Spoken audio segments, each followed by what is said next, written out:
Užkrėčiamas interviu. Skamba, intriguojančiai, ar ne? Bet patikėkit, už šio pavadinimo slepiasi viena iš pačių sudėtingiausių kibernetinių atakų, nukreiptų būtent prieš programinės įrangos kūrėjus. Ir ji yra tokia pat klastinga, kaip ir skamba. O dabar pasiruoškit, nes šis skaičius tikrai priverčia stabtelėti. Daugiau nei 50 000.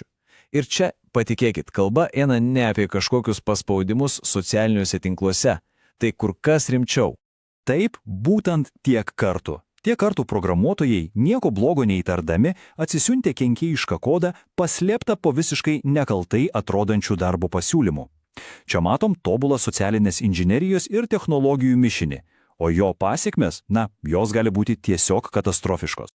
Gerai, tai kaip visa tai veikia? Pradėkime nuo pat pradžių. Pirmoje dalyje pasigilinsime į patį pavojingą darbo pasiūlymą. Pamatysim, kokios socialinės inžinerijos gudrybės čia naudojamas.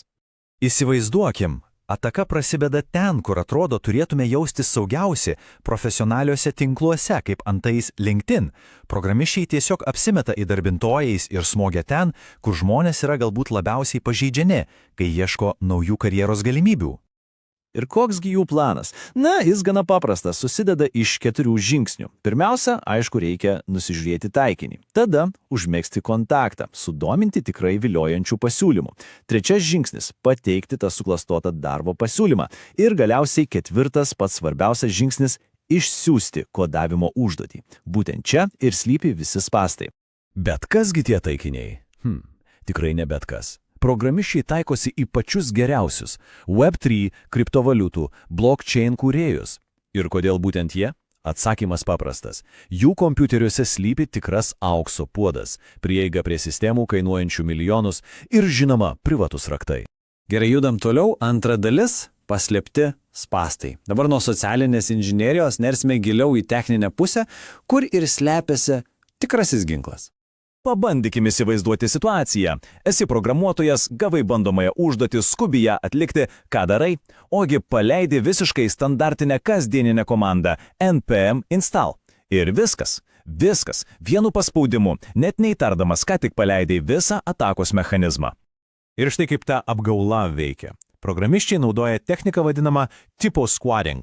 Jie sukuria kenkėjiškus paketus su pavadinimais, kurie, yra beveik identiški tiems populiariems, kuriuos visi naudoja.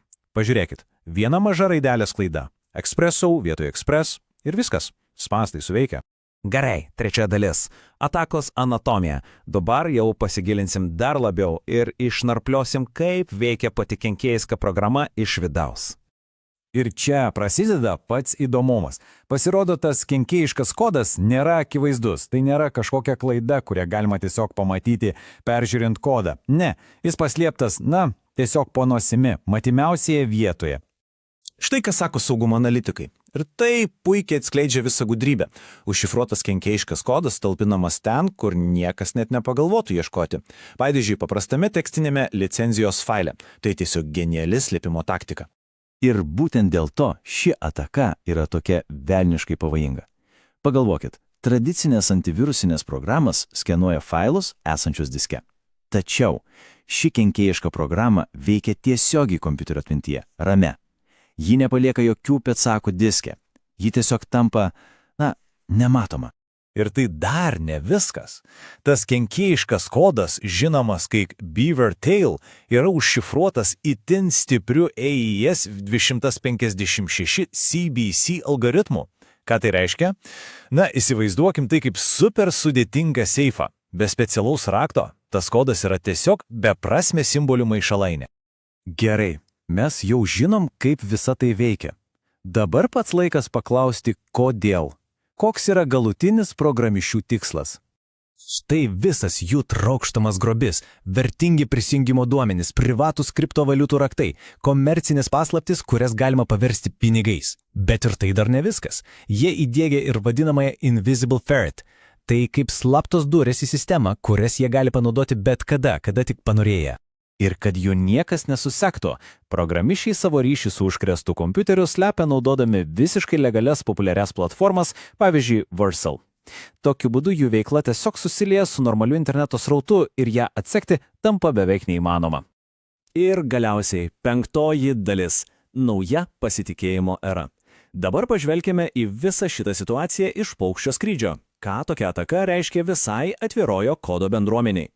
Tai, ką mes čia matome, nėra tik eilinis incidentas. Ne. Tai yra visiškai naujas etapas, kai atvirojo kodo platformos, kaip antai NPM, kurias programuotojai naudoja kasdien, paverčiamos ginklais.